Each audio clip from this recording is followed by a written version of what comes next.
चार अक्षरों का समावेश किया, भा गा वा और ता। भागवत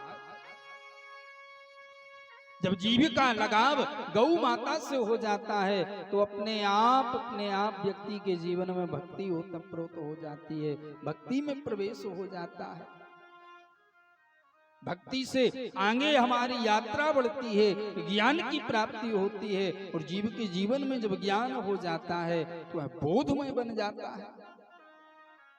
अपने आप उसके जीवन में वैराग्य की सीढ़ी प्राप्त हो जाती है, और जब वैराग्य आ जाता है तो तब त्याग की चौथी सीढ़ी हमारे और आपके लिए प्राप्त हो जाती है। यही भागवत है।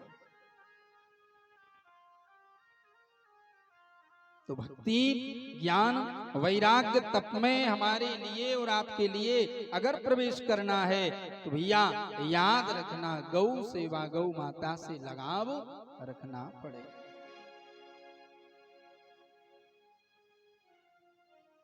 दैवी से सूतमासीना अभिवाद्यमहामृतम् कथा मृतरसस्वादः कुशला सौनको ब्रवीत्। समस्त ऋषिजन सूत जी बाबा के चरणों में प्रणाम करते हुए पुनः आग्रह करते, गुरुदेव आप आगे कथा सुनाए।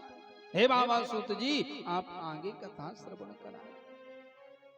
बाबा सूत जी कहते हैं, जिनकी कथा सुनने के लिए बैठे हैं उनका हमारे लिए और आपके लिए स्वभाव का पता होना चाहिए, उनके नाम की परिभाषा आनी चाहिए। जिन भगवान की कथा सुनने बैठे हैं, जिन भगवान को प्राप्त करने के लिए बैठे हैं, सर्वप्रथम उनके नाम का हमारे लिए और आपके लिए बोध होना चाहिए कि भगवान देखने में कैसे लगते हैं, भगवान का स्वभाव कैसा है। क्यों ना जाने किस भेष में नारायण मिल जाए, पता नहीं कब कैसा हमारे लिए जगत का पिता प्राप्त हो जाए, और कहीं ऐसा ना हो कि हम उसको पहचान ना पाए। इसलिए बाबा सूत जी ने भागवत के सर्वप्रथम श्लोक में परम पिता परमात्मा की भागवत के पूर्व पद पुराण में पहले श्लोक में निरूपण किया कि भगवान का नाम क्या है, भगवान का स्वभाव क्या है, भगवान की क्रिया क्या है, भगवान करते क्या है। सच्चिदानंद रूपाय विश्वोत्पत्त्यादि हेतवे तापत्रय विनाशाय श्री कृष्णाय भजं नमः। बाबा सूत जी ने भगवान के स्वरूप का वर्णन किया। सूत जी कहते हैं, सच्चिदानंद सच्चिदानंद सच्चिदानंद, जिस नाम का हम और आप जयकारा लगाया करते हैं उस नाम की परिभाषा आनी चाहिए।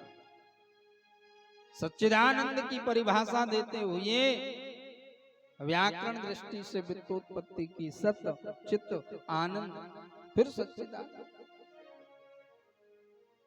भगवान के नामांकन का अर्थ करते हुए सूत जी कहते हैं, भागवत सुनने के पहले प्रत्येक जीव के जीवन में सत्य का होना अति आवश्यक है। सच्चित आनंद,